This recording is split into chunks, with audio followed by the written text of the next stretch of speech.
엉터리로 도색한 업체가 경찰에 적발됐습니다. 차선이 기준보다 어둡고 쉽게 떨어져 사고로 이어질 수 있는 부실 공사였습니다. 교육청이 4년간 도내 학교의 감사 결과를 실명으로 공개했습니다. 휴직 중인 교사가 수당을 받아가는 등 위반 사항이 무더기로 나왔습니다. 정부가 자동차 부품 산업에 3조 원대 지원과 내수 진작책을 내놨습니다. 군산발 경제 위기에 급한 불을 끌 수 있을지 주목됩니다. 안녕하십니까. 전주 MBC 뉴스데스크입니다. 운전을 할 때 차선은 생명선이나 마찬가지라고 합니다. 잘 보이지 않는 차선이라면 그만큼 위험할 텐데요.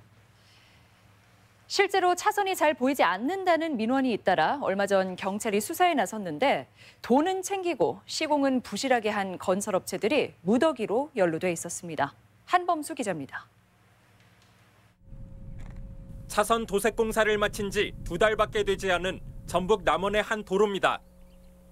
접착제가 들어가 있지 않은 탓에 조금만 건드려도 차선 도막이 산산조각납니다. 측정기를 대보니 차선 밝기는 1제곱미터당 160밀리 칸델라로 기준치보다 4분의 1이나 낮은 수치가 나옵니다. 이 같은 부실 공사는 야간이나 우천 시 운전자의 안전에 치명적일 수밖에 없습니다. 차가 가면서도 차선이 똑바로 있어야 제대로 가는 차선이 안 비면은 방향을 조금 거칠 수도 있고. 경찰 수사 결과 부실하게 도색 작업이 이뤄진 구간은 남원 시내에만 20곳이 더 있었습니다. 입찰을 따낸 건설업체가 불법으로 하청을 맡긴 게 부실 시공의 원인이었습니다. 전체 공사비 가운데 일부만 하청업체에 전달하고 나머지는 빼돌려 썼던 겁니다. 원청업체 11곳이 차선을 불법 도색해 거둔 부당 이익은 5억 7천만 원에 달합니다. 이들의 불법 행위는 차선이 잘 보이지 않는다는 민원이 이어지며 결국 탄로가 났습니다. 부실하게 공사가 진행이 되다 보니까 우천시나 야간에 시인성이 굉장히 떨어지고. 경찰은 건설업자 36살 A씨 등 13명을 건설산업기본법 위반 혐의로 불구속 입건하고 범행을 묵인한 남원시 공무원 41살 B씨도 수사하고 있습니다. MBC 뉴스 한범수입니다. 전북교육청이 최근 4년간의 일선 학교 감사 결과를 실명으로 공개했습니다. 교사나 학교의 위반 사항이 무더기로 나왔는데요. 휴직 중인 교사가 수당을 받아가는 등 교사들의 임금 지급도 엉망이었습니다. 허현우 기자의 보도입니다. 전주의 한 중학교의 A 교사는 지난해 3월과 4월 병가를 냈고 학교는 기간제 교사를 채용했습니다. 그런데 근무도 안 한 A 교사는 담임 업무수당 25만 5천 원을 받아갔습니다. 부안의 한 중학교에서는 한 교사가 2016년 석 달간 출산휴가였는데 한 달분의 시간의 수당 10만 원가량을 받아간 경우도 있었습니다. 출장비 처리도 오류가 많았습니다. 전주의 한 초등학교는 출장 때 학교의 공용 차량을 이용했는데도 상당수의 교사들이 여비를 꼬박꼬박 다 받아갔습니다. 최근 논란이 되고 있는 학생부 기재 문제도 관련 위반이 많았습니다. 익산의 한 여고에서는 지난 2015년 학생들의 봉사활동 실적을 입력하면서 당일 결석한 2명의 학생이 봉사활동을 한 것처럼 입력했습니다. 군산의 한 고등학교 역시 2015년 결석한 4명에게 봉사활동을 입력하는 등 학생부 기재와 관리가 형식적이거나 허술한 것으로 드러났습니다. 그런 일들이 만약에 저희 아이한테 일어난다고 했을 때 경쟁력도 떨어지지만 좀 학교에 대한 믿음이 떨어지니까 되게 실망스럽기도 하고. 야구부를 운영 중인 전주의 한 중학교는 지난 2016년과 17년 야구부 유니폼을 구입하면서 전자계약이 아닌 수의계약을 했고 야구부원 식사는 학교의 인근 식당을 이용하면서 특별한 계약도 없어 음식으로 인한 책임 소재의 무방비였습니다. 그 대상 학교를 공개함으로써 그런 또 예방적 효과, 감사에서의 예방적 효과도 있고 또 국민의 알 권리도 또 충족되고. 전북교육청이 홈페이지를 통해 학교 이름을 공개한 2016년부터 최근까지의 감사 결과에 따르면 897개 학교에서 2,599건이 적발돼 학교당 3.4건의 위반 사항이 쏟아져 나왔습니다. 교사나 학교 관계자 6천여 명이 주의나 경고를 받았고 교육청은 잘못 지급된 13억여 원을 환수 조치했습니다. MBC 뉴스 허윤호입니다. 잦은 화학물질 누출 사고를 일으킨 OCI 군산 공장이 환경당국으로부터 고발 조치와 함께 무더기 개선 명령을 받았습니다. 새만금 지방환경청은 OCI 군산 공장에 대한 합동 점검을 실시해 4건은 고발 조치하고 개선 명령 31건, 과태료 8건을 부과했으며 총 80건에 대해서는 개선 권고 명령을 내렸습니다. 환경청은 또 지난달 21일 사염화교소 누출 사고 당시 유해 화학물질 취급 시설을 제대로 점검하지 않은 사실을 확인했으며 위법 사항은 추가로 고발 조치할 예정입니다. 제조업 수출 감소와 내수 부진에 군산뿐 아니라 완주 지역까지도 위기의 그림자가 짙습니다. 정부가 자동차 부품 산업에 3조 원이 넘는 지원과 내수 진작책을 내놓았는데 급한 불을 끌 수 있을지 주목됩니다. 유룡 기자의 보도입니다.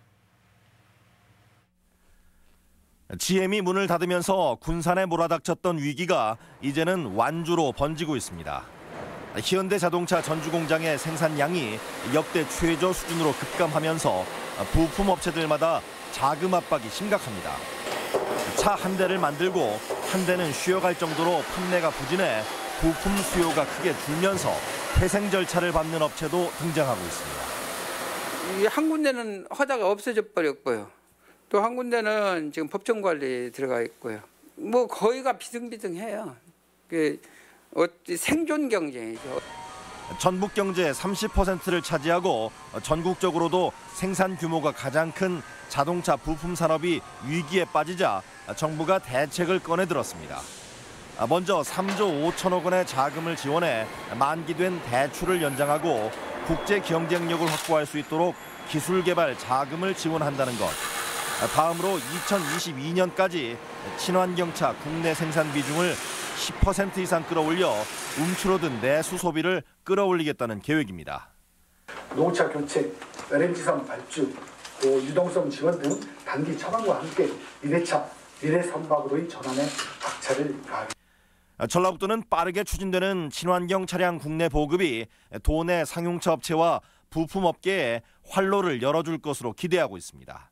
전기 버스라든가 수소 버스, 수소 트럭 같은 경우는 5톤 이상 같은 경우는 저희 전주 공장에서 생산이 되기 때문에 생산 노선이 확대되면서 지역의 일자리도 같이. 도 차원에서도 향후 11년 동안 전기차 14,000대와 수소 전기버스 400대를 구매할 계획이어서 부품업계가 위기를 극복하는 단초가 될지 주목됩니다. MBC 뉴스 유룡입니다. 고군산 군도에는 전국에서 유일하게 배편이 없어 비밀의 섬이 된 곳이 있습니다. 바로 주민 300여 명이 사는 비안도인데 끊긴 뱃길이 17년 만에 다시 열릴 거라고 합니다. 조수영 기자가 비안도 주민들을 만났습니다. 날아가는 기러기를 닮은 섬이라고 해 붙여진 이름 비안도입니다. 새만금 사업으로 육지화된 가력도에서 4.5km, 배로 10분 거리지만 비안도 주민들에게 묻힌 한없이 멀게만 느껴집니다. 국내 섬 지역 가운데 유일하게 배편이 없기 때문입니다. 사선을 이용해서 목숨을 걸고 어쨌든 급한 일이 나서거나 뭔 저기로 육지를 한번 오려면은 그 사선 아니면 어쩔 수가 없고. 육지를 오가는 유일한 교통수단은 고기잡이 배입니다. 주민들은 지난 2002년부터 무려 17년 동안 이 5m 길이의 작은 배에 몸을 맡기고 일렁이는 파도 위에서 아찔한 항해를 이어왔습니다. 최근 국민권익위가 나서면서 비안도와 가력도를 오가는 뱃길이 열리게 됐습니다. 그동안 수차례 이 지역을 방문해서 관계자들하고 이해와 설득 과정 또 이런 이제 과정을 통해서 이번 조정의 성사되게 되었습니다. 과거 새만금 사업으로 부안 어민들은 가력항으로 터전을 옮겼고 비안도 주민들은 부안 어민들의 동의를 받아야 선착장을 쓸 수 있었습니다. 하지만 좁은 가력 선착장 탓에 10수년째 어민들 간의 갈등이 지속되었는데 이번 권익위 조정으로 해묵은 갈등이 봉합된 겁니다. 동생 같은 형제 같은 그런 부안 국민들이었는데 그동안에 한 10여 년간 갈등이 심했댔는데 앞으로는 이걸 계기로 해서 시군 갈등에 행정력 부재까지 겹쳐 주민들이 불편을 겪어온 비안도에는 늦어도 내년 하반기에는 여객선이 오갈 것으로 보입니다. MBC 뉴스 조수영입니다. 1,000만 명이 찾는다는 전주 한옥마을 관광객 수가 올 들어 하락세입니다. 하지만 전주시는 관광객이 분산된 효과일 뿐이라며 오히려 관광객 수가 늘었다고 주장하는데요. 전주시가 제시하는 근거는 확실치 않습니다. 박찬익 기자입니다. 관광 비수기를 맞은 전주 한옥마을. 지난해와 비교해 다소 한산한 모습입니다. 한옥마을 중심 가게에 나붙은 임대는 외곽으로 갈수록 더 많이 눈에 띕니다. 매출이 어느 정도 나왔거든요. 근데 작년에보다 이번에는 더 심해요. 매출이 많이 줄었어요. 작년에 1,100만 명으로 정점을 찍은 한옥마을 방문객 수는 올해 감소세로 돌아섰습니다. 10월 말까지 880만 명으로 집계돼 지난해와 비교하면 5.5%가 줄어 1,100만 명 선을 넘기 어려울 전망입니다. 전주시는 한옥마을 방문객은 줄었지만 전체 관광객은 오히려 늘었다며 분산 효과를 주장합니다. 한옥마을에 쏠렸던 관광객들의 발길이 남부시장, 동문거리, 갱리단길, 서학동 등 전주 구도심을 비롯한 생태동물원과 팔복예술공장 등으로 전주 전역으로 확대되고 있다. 국내 통신사에서 통화량과 카드 사용 등 빅데이터 분석 결과를 보면 전주시 전체 방문객은 올해 10월까지 4,600만 명에 이릅니다. 실제로 작년 대비 16%나 증가했는데 이를 모두 외지에서 온 관광객으로 가정하고 한옥마을 분산 효과가 나타났다고 주장한 겁니다. 하지만 국립전주박물관의 입장객이 오히려 줄어드는 등 분산 효과를 증명할 만한 자료는 뚜렷한 게 없어 과대 해석이라는 지적입니다. 따라서 전문가들은 지금의 명성을 유지하기 위해서는 한옥마을의 본질인 전통 문화에 충실하면서 1%에 불과한 외국인 관광의 유치에 더 공을 들여야 된다고 조언하고 있습니다. MBC 뉴스 박찬익입니다. 이항로 진안 군수가 선거법 위반 혐의로 검찰에 재소환됐습니다. 이항로 군수는 지난해 설과 추석을 앞두고 유권자들에게 수천만 원 상당의 홍삼 세트를 돌린 혐의를 받고 있으며 지난 10일에 이어 오늘 오후 2시쯤 다시 검찰에 출석했습니다. 검찰은 이번 사건과 관련해 이 군수의 측근 박모 씨 등 4명을 구속했으며 이 군수가 이들과 함께 명절 선물로 선거 조직을 관리한 것으로 보고 있습니다. 2023 새만금 세계 잼버리 대회의 전국적인 붐 조성이 본격화했습니다. 전라북도는 오늘 잼버리 대회 붐 조성과 참여 열기 확산을 위해 새만금 세계 스카우트 잼버리 서포터즈 발대식을 가졌습니다. 잼버리 서포터즈는 도내 14개 시군 초중 고등학생과 대학생, 교사, 예술인 등 381명으로 출범해 2023년까지 모두 2,023명을 선발하며 국내 홍보와 자원봉사자 활동을 맡게 됩니다. 오늘의 간추린 뉴스입니다. 음주운전에 대한 처벌과 단속을 강화한 이른바 윤창호법이 오늘부터 시행됩니다. 오늘부터 음주운전으로 상해 사고를 내면 1년 이상 15년 이하의 징역 또는 1,000만 원 이상 3천만 원 이하의 벌금형을 받게 됩니다.